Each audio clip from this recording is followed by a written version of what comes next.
So I am Stephen Beda. I am an assistant professor of history here at University of Oregon. I study the Pacific Northwest timber industry and specifically the intersection of labor history and environmental history in the forests of the Pacific Northwest. And I look at how loggers, how their environmental attitudes shaped their union politics, and conversely, how their union politics shaped their environmental advocacy. So I'm really looking at the intersection of labor history and environmental history. And students who are interested in that intersection, I would strongly encourage you to work with me. If you're interested in labor and environmental history in the Northwest, definitely I'd love to talk to you. But potentially if you are interested in the intersection of labor and environmental history in other regions or other industries, I could potentially see working with you. I'm also open to working with students who have interests in environmental history that aren't necessarily associated with labor. And conversely, I'm also interested in working with students who have an interest in labor history, but not necessarily environmental history. However, if you are interested in labor history, but not environmental history, or environmental history, not labor history, then I'd probably be best suited to work with you if your interests are, or your research ideas are in the Pacific Northwest, broadly defined, the Pacific Coast, or the American West. But yeah, what I always recommend students do is that contact me beforehand. If you're looking at UO and you say, hey, Steve looks like someone I might want to work with, shoot me an email. We could, we'll set up a time to talk way before the applications are due. And yeah, maybe, we talk about your research interests and it's like, hey, UO would be a great fit for you, or maybe I have some other ideas about some other programs that might be a better fit for you. So I strongly encourage students with any interest in labor and environment who might be interested in working with me, contact me well beforehand and we'll talk. And my interest is to, for prospective applicants, is to make sure you are applying to the program that is best suited to further your career and your kind of historical scholarship. So if that's UO, great. If I think another place might be better for you, I'll make that recommendation.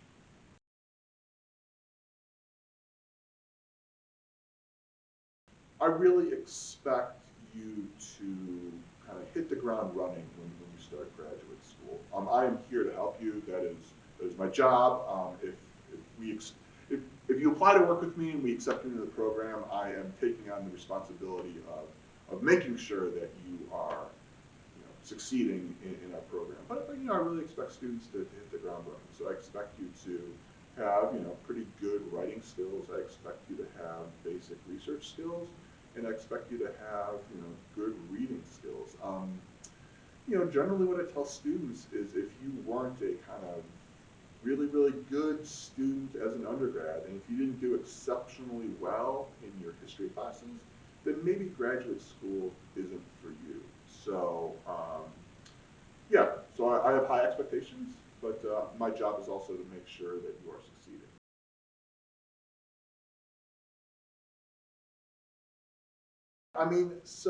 My recommendation for most students is to apply to the MA program if you're an undergraduate, because that just gives you more options. You can always apply to the PhD program here, but you could also then apply elsewhere. Maybe your research interests shift over the course of your studies and you say, Oregon was a good place to get my MA, but maybe I want to go somewhere else for my PhD. That happens all the time, perfectly acceptable, and the MA gives you a little bit more latitude to do that. At the same time, maybe you figure out that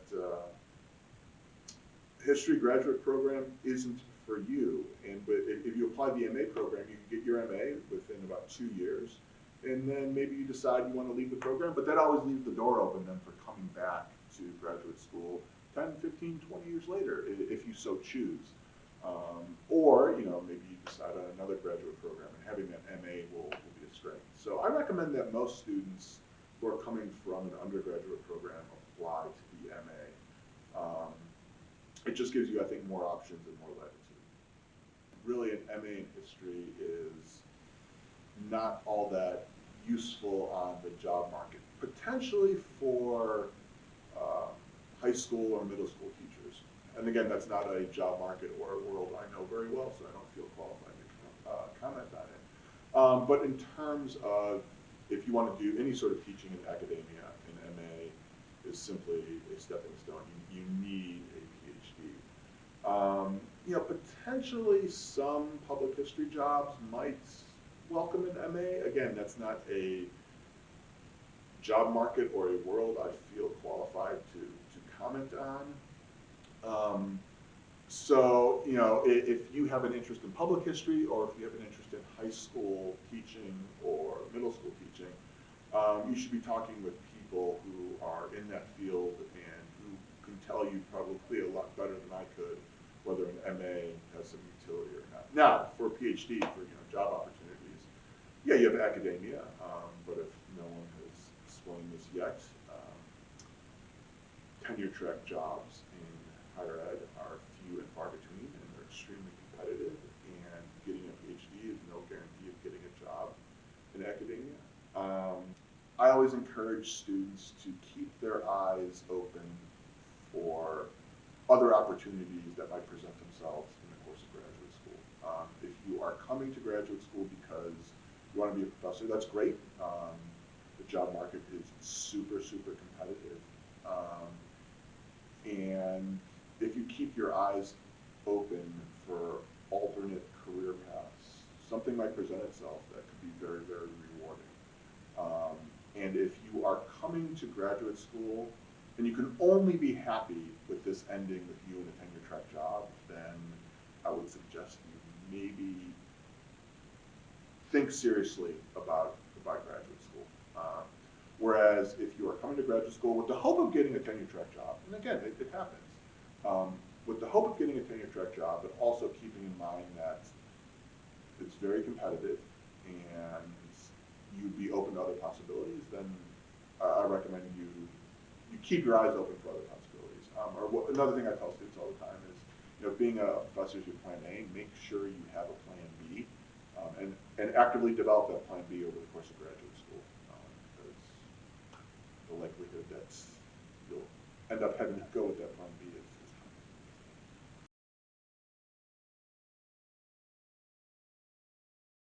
high. So the writing sample, I think, is one of the most important parts of the whole application. Every faculty member looks for different things in an application, but for me, when I'm looking at grad applications, I probably pay the most attention to the writing sample. The most important thing is that it's something that you're proud of and that you want to be representative of the sort of work you have done and the sort of work you have to do. It doesn't necessarily have to be in what you intend to study. If you want to do environmental history, maybe you haven't done a whole lot of environmental history and you don't have a writing sample. That's okay. What we're looking for is evidence that you know how to construct a historical narrative, that you know how to do research, and that you know how to take a lot of research and put it into a paper. Beyond it being something that you're really proud of and that you want to represent you and your work, the other really important thing is that it be rooted in primary source research. That's one of the big things, what we're looking for. That is one of the most important things that you're going to learn how to do as a graduate student, is to do research and construct narratives from that research.